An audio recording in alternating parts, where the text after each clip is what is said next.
ikaze mu kiganiro The Barbara Show. Ikiganiro The Barbara Show ni ikiganiro gihuza urubyiruko n'abantu bakuze cyifashishije ingero zifatika z'ubuzima bwabo kugira ngo zihindure ubuzima cyangwa imyumvire n'ukuntu babayeho ubuzima bwabo. Nk'uko tumaze kubimenyera, akenshi iki kiganiro gitumira abantu b'ingeri zitandukanye bafite inararibonye ritandukanye mu buzima bwabo, tukabigiraho tukiga ibintu byinshi bitandukanye ku buzima bwabo. By'umwihariko iki kiganiro cy'uyu munsi cyangwa se ijoro bishingiye aho urimo kutureba, kuko ushobora kuba urimo kutureba kuri Isibo TV cyangwa se urimo kutureba kuri YouTube. Aho waba uriho hose, uyu munsi natekereje ku kintu kijyanye n'imikoreshereze ya social media. Igihe tugezemo iterambere rishingiye kuri internet ryarihuse cyane, abantu benshi barakoresha internet, ariko by'umwihariko abantu bari kuri social media cyane, barimo barakora ikintu twavuga nka social networking. No kuvuga abantu bagiye bakora ubushuti kuri social media, bagenda bahurira kuri social media. Harabisanga ku mbuga nkoranyambaga zitandukanye, harabisanga kuri Instagram, bagashyiraho amafoto, amavideo, ndetse bakanabasha gukora marketing cyangwa se kwamamaza ibintu bitandukanye kuri urwo rubuga. Bikunze no kuba kuri Facebook cyangwa se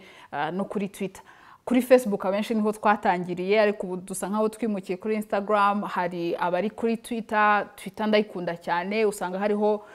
igitekerezo mu magambo make cyane cyangwa se amakuru cyangwa ibintu bitandukanye. Hari ababa bari kuri LinkedIn bakahashyira professional achievements zabo cyangwa se ibyo bamaze kugeraho mu kazi ka buri munsi. Abantu bakoresha imbuga nkoranyambaga mu buryo butandukanye. Icyagiye kivugwa akenshi rero, ndatinda uyu munsi kuri Instagram, icyagiye kivugwa cyangwa se abantu benshi bakunze kuvuga nuko dukunze guposta cyangwa se gushyira ibintu kuri social media bitari ukuri. Ugasanga amafoto washyizeho na amafoto umucyo mwinshi, urasa neza, ntabwo washyizeho amafoto y'ukuntu usa ubyutse mu gitondo. Hari n'abandi ibyo batwereka, ibintu baba bafotoye bapostinze siko kuri ku buzima bwabo. Ariko hari umuntu nakurikiye kuri social media ni nawe mutumirwa wacu uyu munsi. Uyu muntu nakurikiye kuri social media, kuri Instagram by'umwihariko, kuko nirwo rubuga akoresha cyane, ashyiraho amavideo, amafoto, ibitekerezo bye. Afiteho ukuri kwinshi cyane. Byanteye amatsiko rero yo kuganira nawe ndetse no kumuzana kugira ngo namwe abakurikira ikiganiro The Barbara Show mube mwamwumva, mwumva ibitekerezo bye. Ibitekerezo bye birigisha, ibitekerezo bye bishobora kugusetsa ariko ugakuramo ibintu byinshi cyane. Uwo muntu rero natumiye nta wundi ni wa wundi muzi, cyangwa se n'abatamuzi ndabasaba mu mukurikire kuri Instagram ye ni @keza, ariko reka muvuge yitwa Keza Charity. Keza Charity akoresha imbuga zose zitandukanye, ariko by'umwihariko kuri Instagram nirwo rubuga akunze gucishaho ibitekerezo bye. Twamutumiye rero ku kiganiro The Barbara Show kugira ngo atuganirize, tubashe kugira ibintu tumwigiraho. Karibu cyane Keza. Merci. Urakoze cyane. Keza, watangiye gukoresha Instagram ryari? Natangiye gukoresha Instagram mu 2000 igitangira, ngira ngo mu 2011 sinzi igihe yatangiriye, ariko icyo gihe waba ufite aba followers abagukurikirana 600 kandi udafite ibintu byinshi ushyiraho. So natangiye gukoresha seriously Instagram ndi mu kazi gatandukanye, mfotora imijyi itandukanye, ariko nabwo ntabwo byari ibintu ndimo cyane. Okay.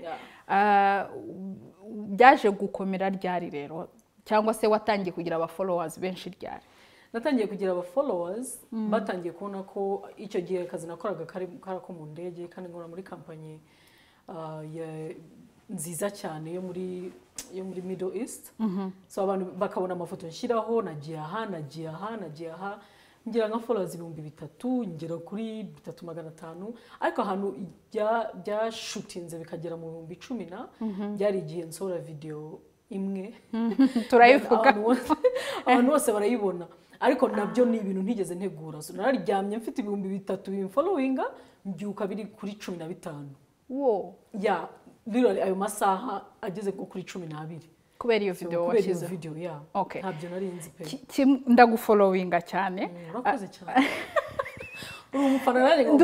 ndi umufana wawe cyane abafana babiri bicaranye hello umva rero nkubwira impamvu natangiye gufollowinga nanjye nabonye iyo video ariko ikintu cyantunguye ni uburyo uvugisha ukuri uvugisha ukuri kutayunguruye mu cyongereza niho bavuga ngo you say it as it is ariko tukaba turi abanyarwandakazi turi mu muco navuga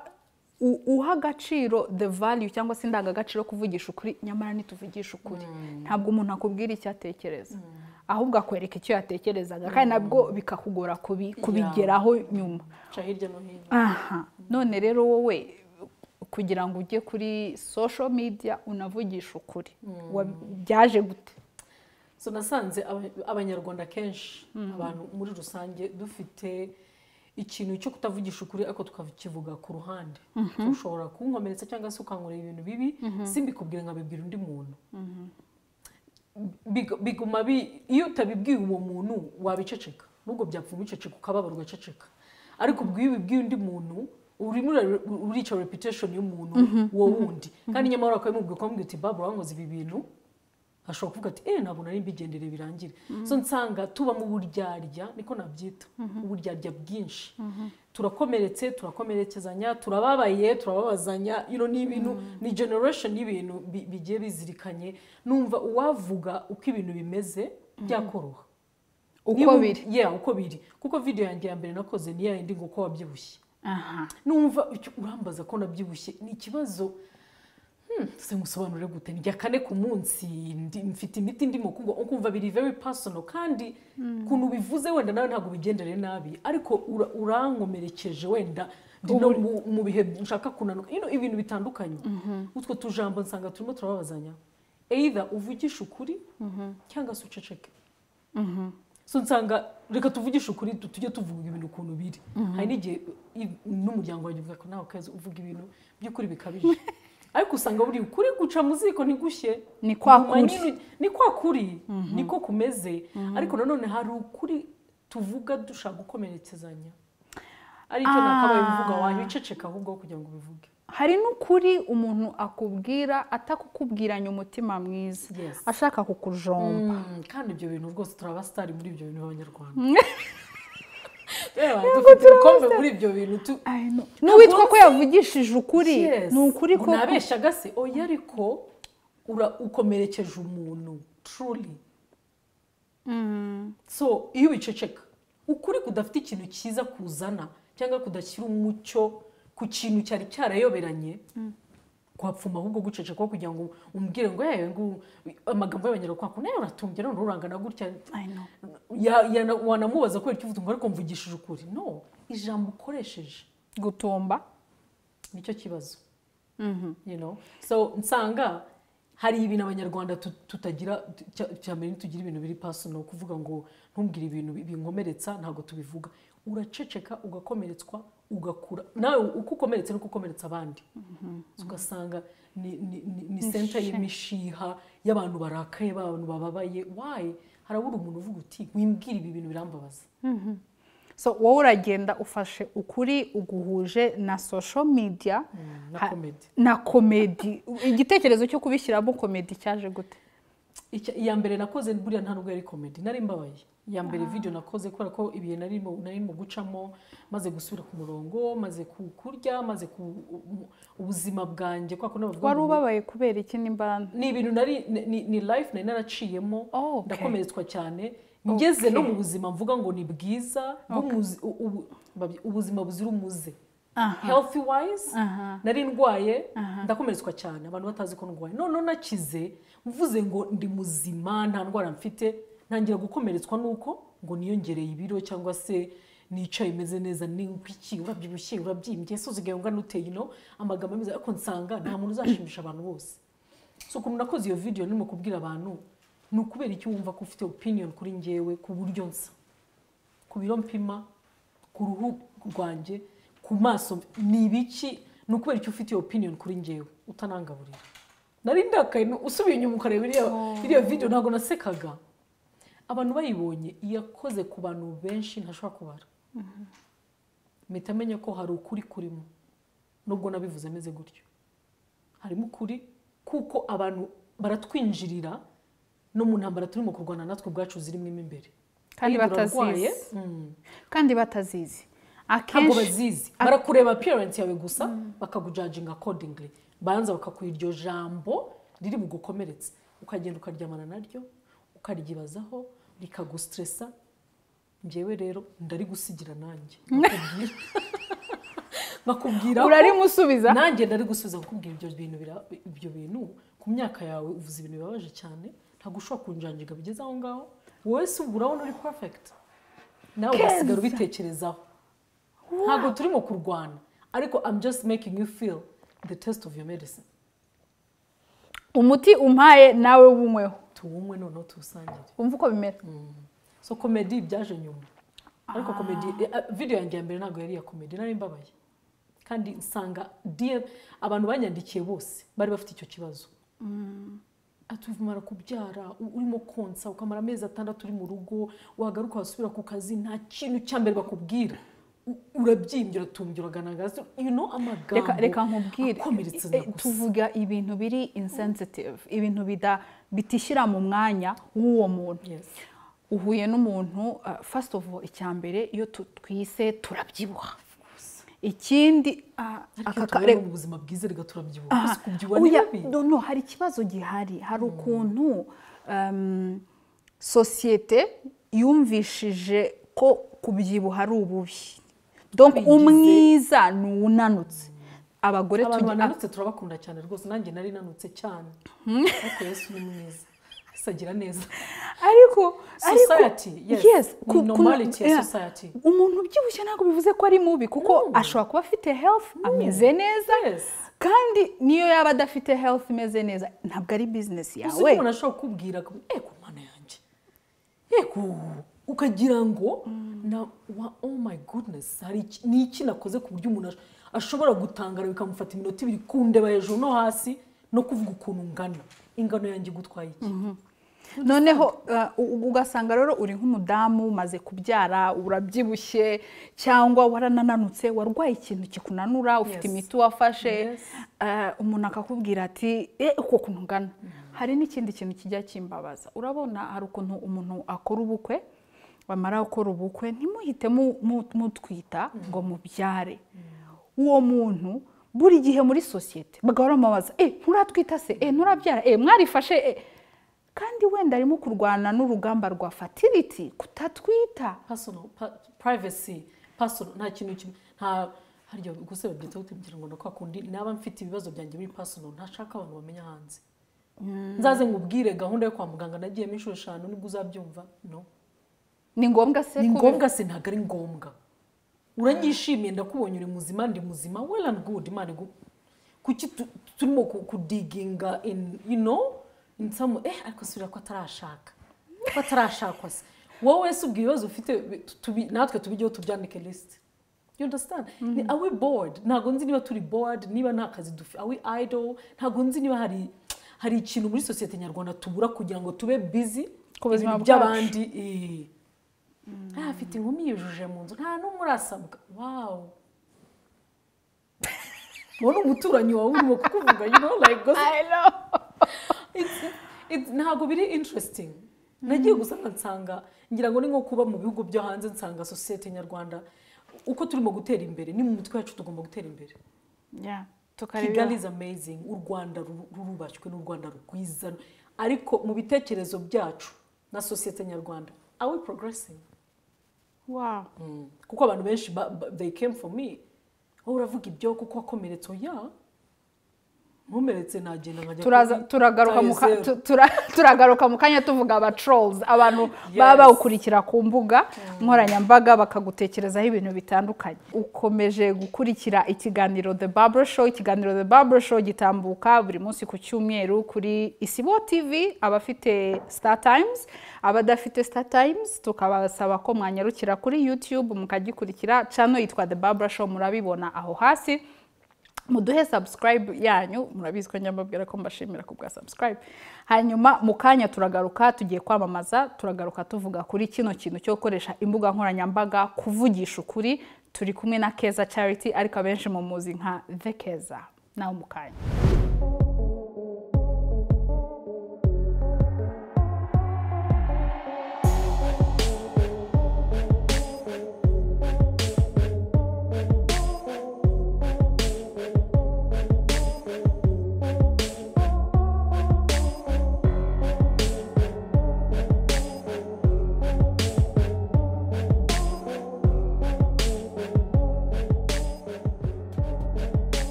Yes, tuguhaye ikaze nanone ku kiganiro The Barber Show, ikiganiro gitambuka kuri Isibo TV buri munsi ku cyumweru cyangwa se kuri YouTube channel aho ushobora kubudukurikiye. Uyu munsi turimo turaganira na Keza Charity, ariko abenshi bamuzi nka The Keza kuri Instagram. Akunze gukora ama video menshi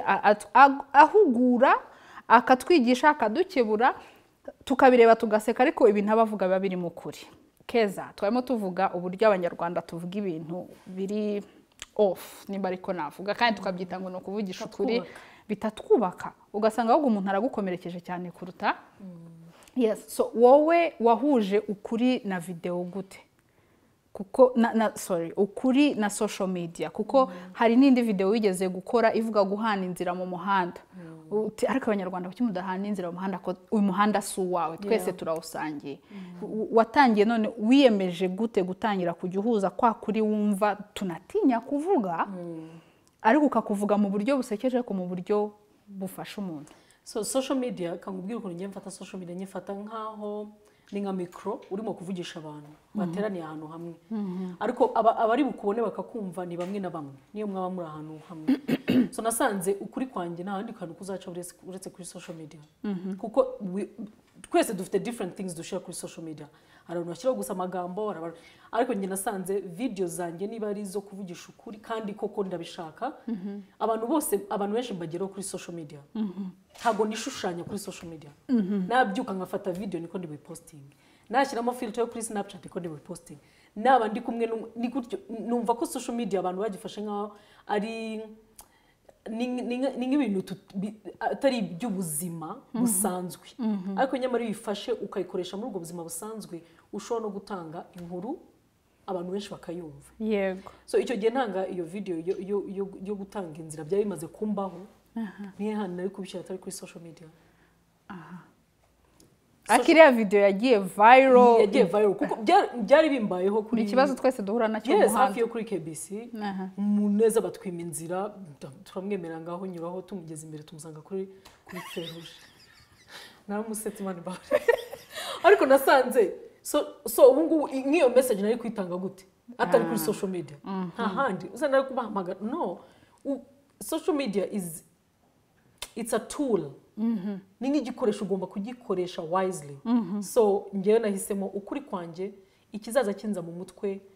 nawe mputaza, nawe nkomeretsa, nawe mbwiye nabi, nzajya mbinyuza kuri social media. Nibwo hajemo na comedy rero. Yes, nibwo nashyizemo na comedy, kuko nasanze turarakaye cyane. Reka njye nshyizemo comedy, duseke ariko tunige. Niko nabisanze. Kuko ushobora gukora video ugasanga umuntu yarakaye afite n'umunsi mubi, ariko iyo umusekejemo hagati agaseka, ariko yaranze akavuga ati nyamara uyu mukobwa ibintu avuze nibyo, aba yize byanze bikunze. Yes, you know? Yes. Wow. Okay, hari ikintu twari twavuzeho kare, hari ukuntu hari abagaruka kukwataka, tubita trolls. Bakaza bagashaka ibintu bibi bakubwira iki, bakakwataka muri DMs zawe. Nibaza ko nawe bibaho. Baza no kuri page, kuri comments. Bakakubwira. Bose mbakirana amaboko arambuye. Aho natanyafunga. Ubitekereza ute iyo aba trolls bakwatatse?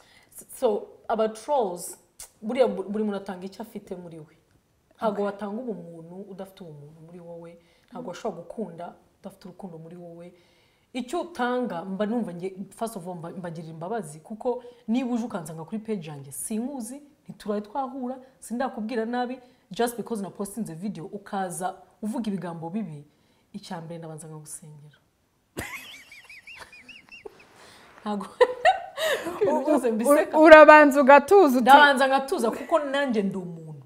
ushobora kureactinga none umuriro ukaka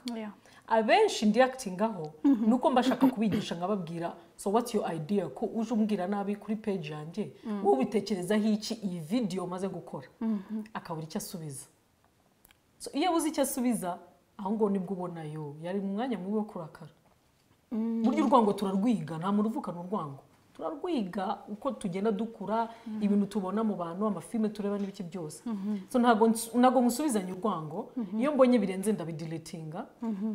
cyane nkana kuri restrictinga gukomentinga abantu badashobora commentinga kuri page yanjye ko nabakoze restrict ariko simbasubizanya urwango ndababarira pe ndababarira ko bafite icyo batanga n'icyo baba bafite muri bo muri bo so aba trolls bahoraho ni n'abafana banjye bambera ahubwo abo kuko buriya ntabwo uri bukomentinge utarebye icyo navuze so iyo view mba nayibonye secondly akanakomentinga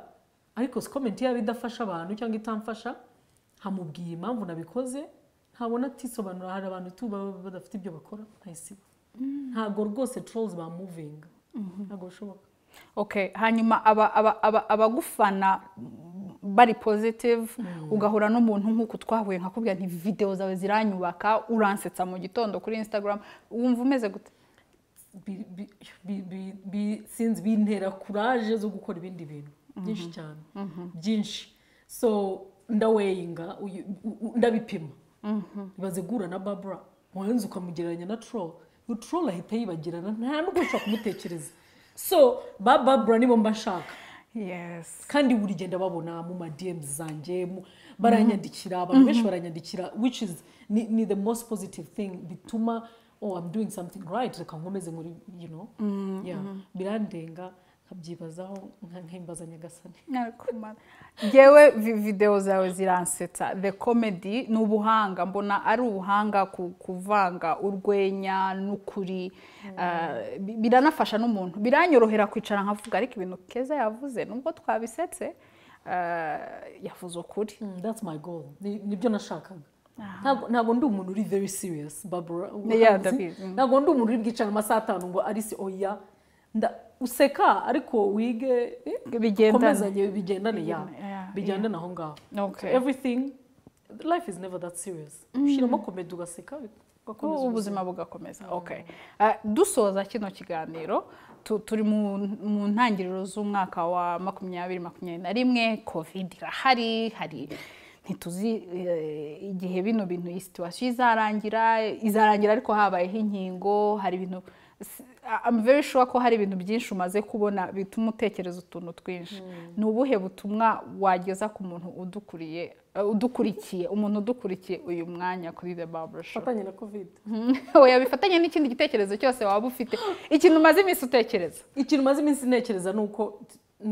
nk'abanyarwanda honestly nituzihebe kubera corona reka hari ibintu byinshi twaciyemo nk'abanyarwanda corona ntabwo ishobora kudukanga dukurikize amabwiriza n'amategeko tuzayitsinda unless dufite kwa kwiheba gusanzwe kandi abanyarwanda nzi ko tutajya twiheba n'ibintu twabayemo byinshi ko histoire yacu ari ndende ariko ubutumwa mfite is just don't give up kubera corona yaje ibihe twabayemo ntabwo dushobora kubigereranya na corona waba warabaye impunzi waba warabaye mu Rwanda ni ibintu bidasanzwe ariko ngewe ubutumwa mfite muri 2020 twarayirangije 2021 don't give up dukomeze urugendo dukomeze kurwana na komedi ziraje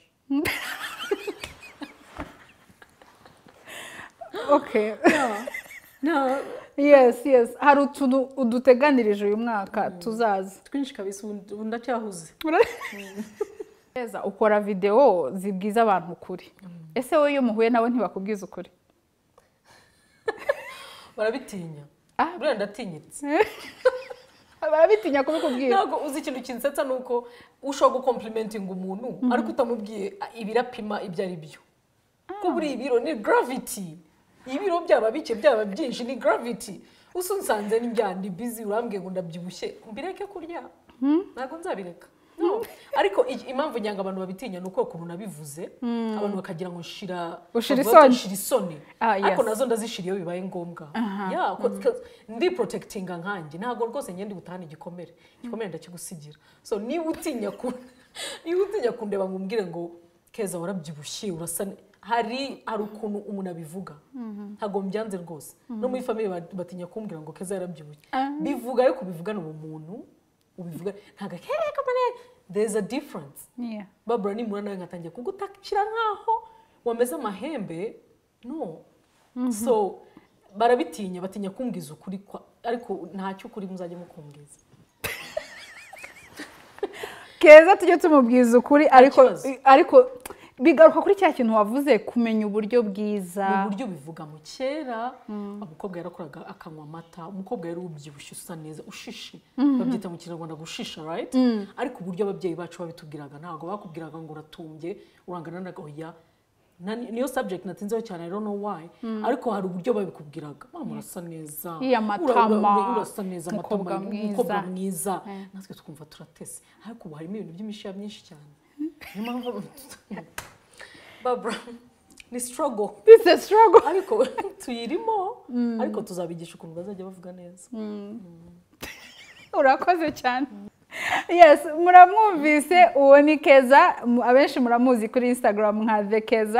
Keza Charity mugende mukurikire kuri Instagram ye cyangwa se no kuri Instagram ya The Barbara Show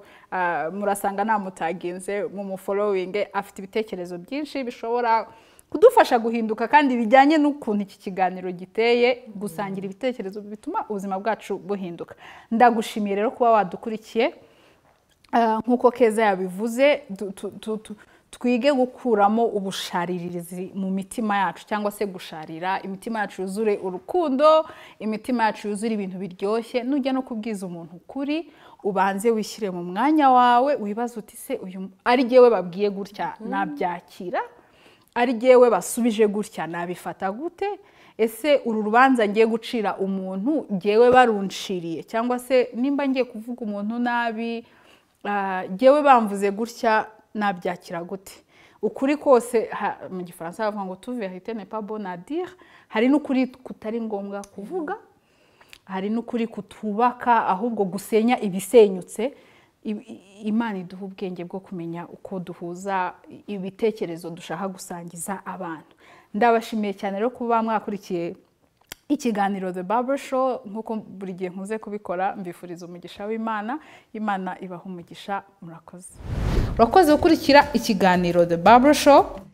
nimba ukibonye kuri YouTube The Barbara Show kora subscribe ujye ukomeza kubona amakuru n'ibindi biganiro byinshi bikomeza kuza nimba udukurikira kuri Facebook nimba udukurikira kuri Instagram komeza udukurikire turakwishimiye cyane no kuri Twitter muzajya mukomeza kubona amakuru ndetse ntimukasibe kureba iki kiganiro ku Isibo TV turabashimiye rero ku mwanya wanyu mwaduhaye Imana ibaho umugisha